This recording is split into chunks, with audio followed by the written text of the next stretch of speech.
Hey guys, it's Brant, Steven from In My Head channel, and we're doing another episode today of Song Exchange. And we explained it a little bit in the first episode, but if you haven't seen the first episode, what we're doing is we don't really get to share music with each other that much. We used to spend a lot of time together, and we would just talk about music. And now, we take long car rides together, and it'd just be music the whole way. Right. We don't have that opportunity anymore because we both live such hectic scheduled lives. Right, and plus when we are together, it seems we're talking about Kiss because we're smack in the middle of doing all these Kiss reviews. Yeah. So what we decided to do was, every once in a while, there's songs I'd bring to him, and that's how he got introduced to Kiss. I'm like, hey, check this song out. Yeah, it's kind of back when he got into his return of Kiss. Because I don't want to say he stepped away, but he kind of regained his interest in a new way. Right. So I had stepped away from Kiss, in the past. So, but what we're going to do is he's going to play a song. We play a song for each other. Now it's a song. The premise is it has to be a song. It can be any genre, but it has to be a song that I like. So if I play a song for him, it has to be a song that I like. While he's listening to the music, he don't know what it is ahead of time. He may know the song. He may not know it. I don't know what he's heard and what he hasn't. And while he's listening to the song, I'm going to talk about the song. And then when he gets done listening, he'll talk about it. And then vice versa. I'll listen to a song. He'll talk about it, a song that he likes that he's playing for me. And when I get done, I'll talk about it, and we'll give a quick, on the spot rating of it. So we're going to alternate who goes first. In the last video, he went first. So in this video, I'm going to go first. So I'm going to put the headphones on. Put on the crown. And when he gets done talking, I'm going to listen to the song in its entirety. But when he gets done talking, I'm going to continue to listen to the song. But we'll cut so you're not just sitting for a couple minutes or whatever of just watching me listen to a song. We'll cut that out.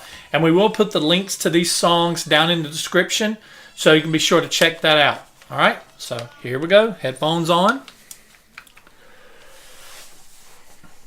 Okay, so this is Slow Gin, and this is a version that's performed by Joe Bonamassa. I'm so damn lonely.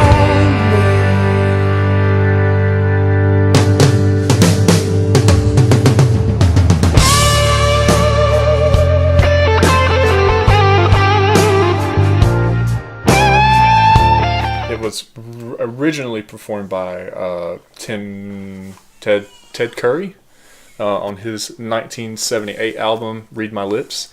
Funnily enough, it was written by Bob Ezrin, who is a guy who's kind of synonymous with Kiss.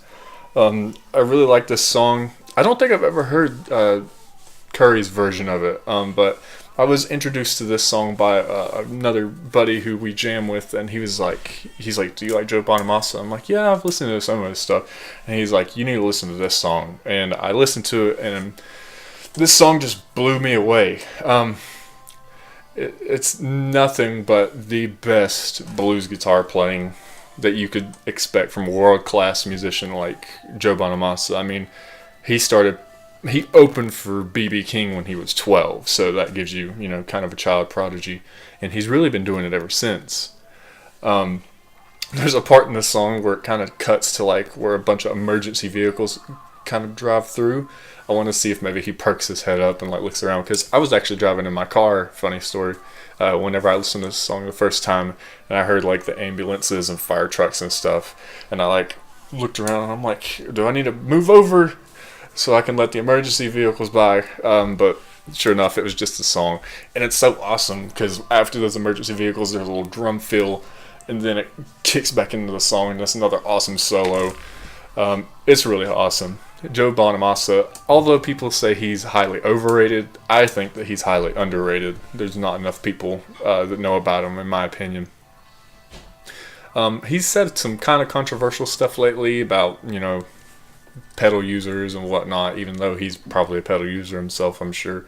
But Joe is just a fantastic musician, and I would love to meet him.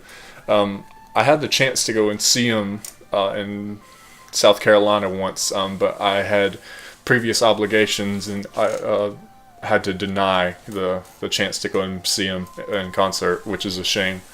Another big song from Joe that I like is also Blues Deluxe, which I'm sure everyone knows that song from. I'm not sure if that's a cover or not. But again, the song he's listening to is Slow Gin, Joe Bonamassa, cover song.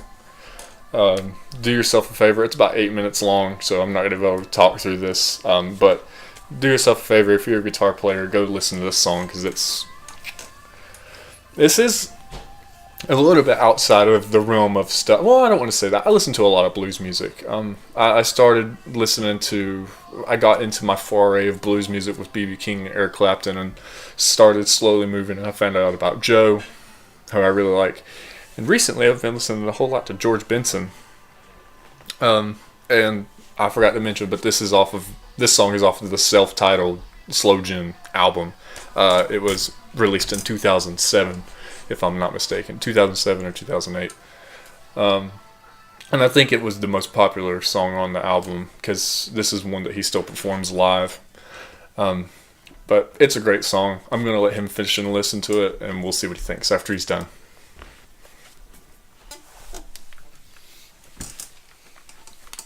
Okay.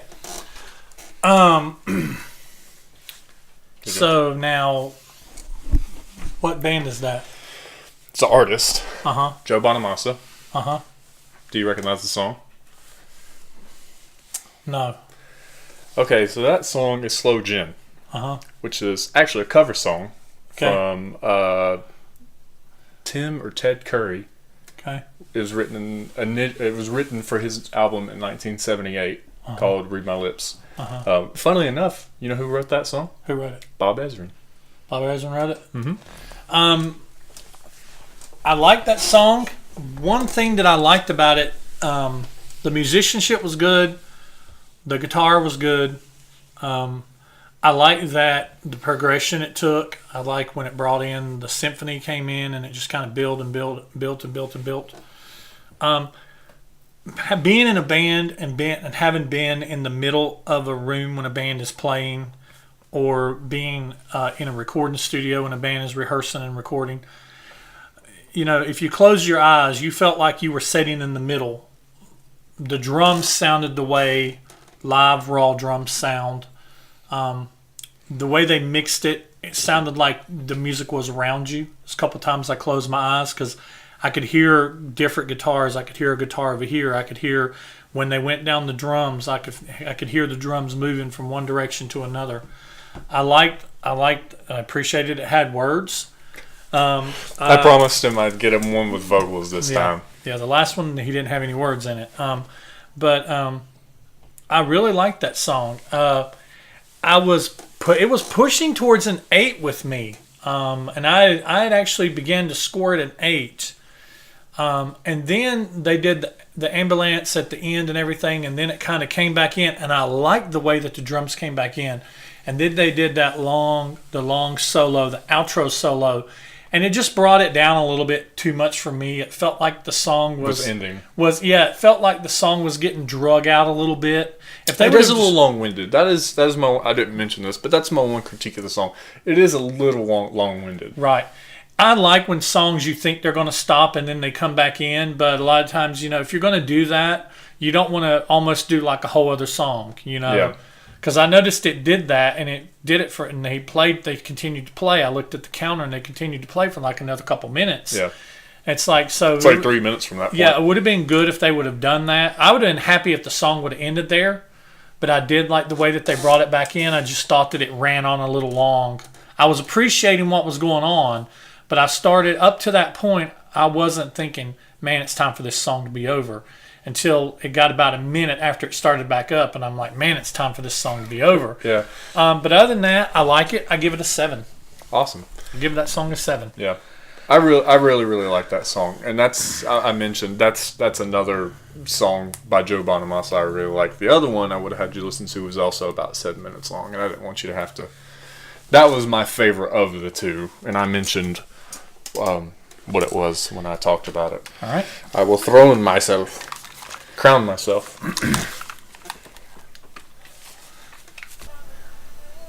Okay, the song he's listening to is by Jackson Browne. It's off his album Late for the Sky, and it's actually called Late for the Sky. How long have I been dreaming I could make it right if I closed my eyes and tried with all my might to be the one you need?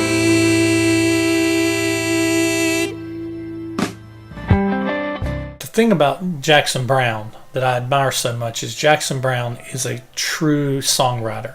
He is a gifted songwriter. He is one of the best songwriters that I know of, and he's made millions off of his songs. And he doesn't have the best voice, but he has the voice that fits the type of music that he sings and the type of music that he plays. And Jackson Browne is, I'm more of a fan of his 70s stuff. He gets into the 80s. He kind of loses me a little bit until he gets back around to I'm Alive, which I think might have been sometime in the 90s release, if I'm not mistaken.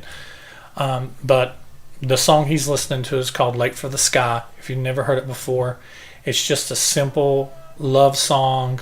It slowly progresses. It's mostly piano and some guitar licks. It's a piano-based song.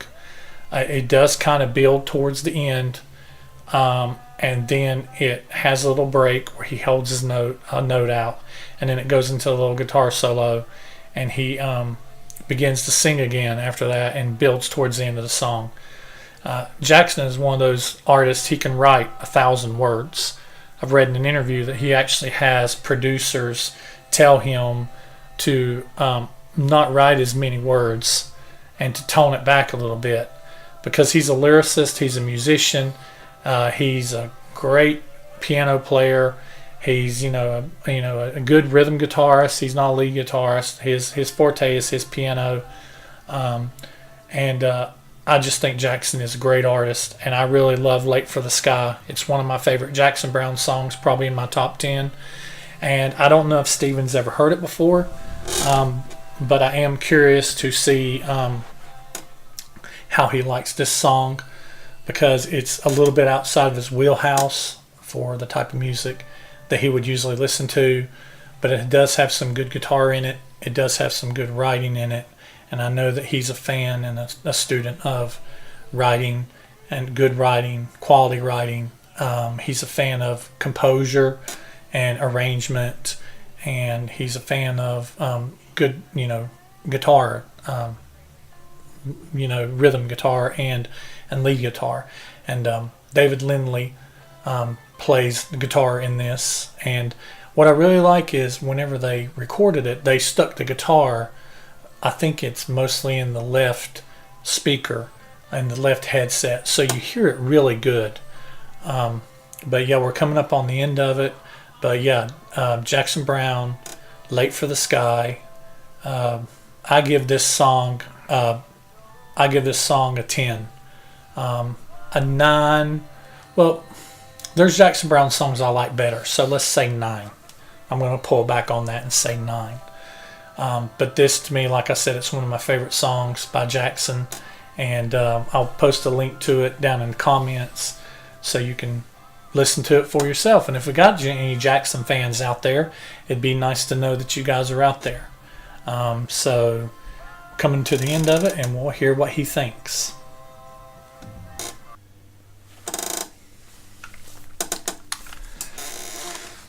So do you know who that was? I don't know for sure, but I'm gonna take a stab. Okay.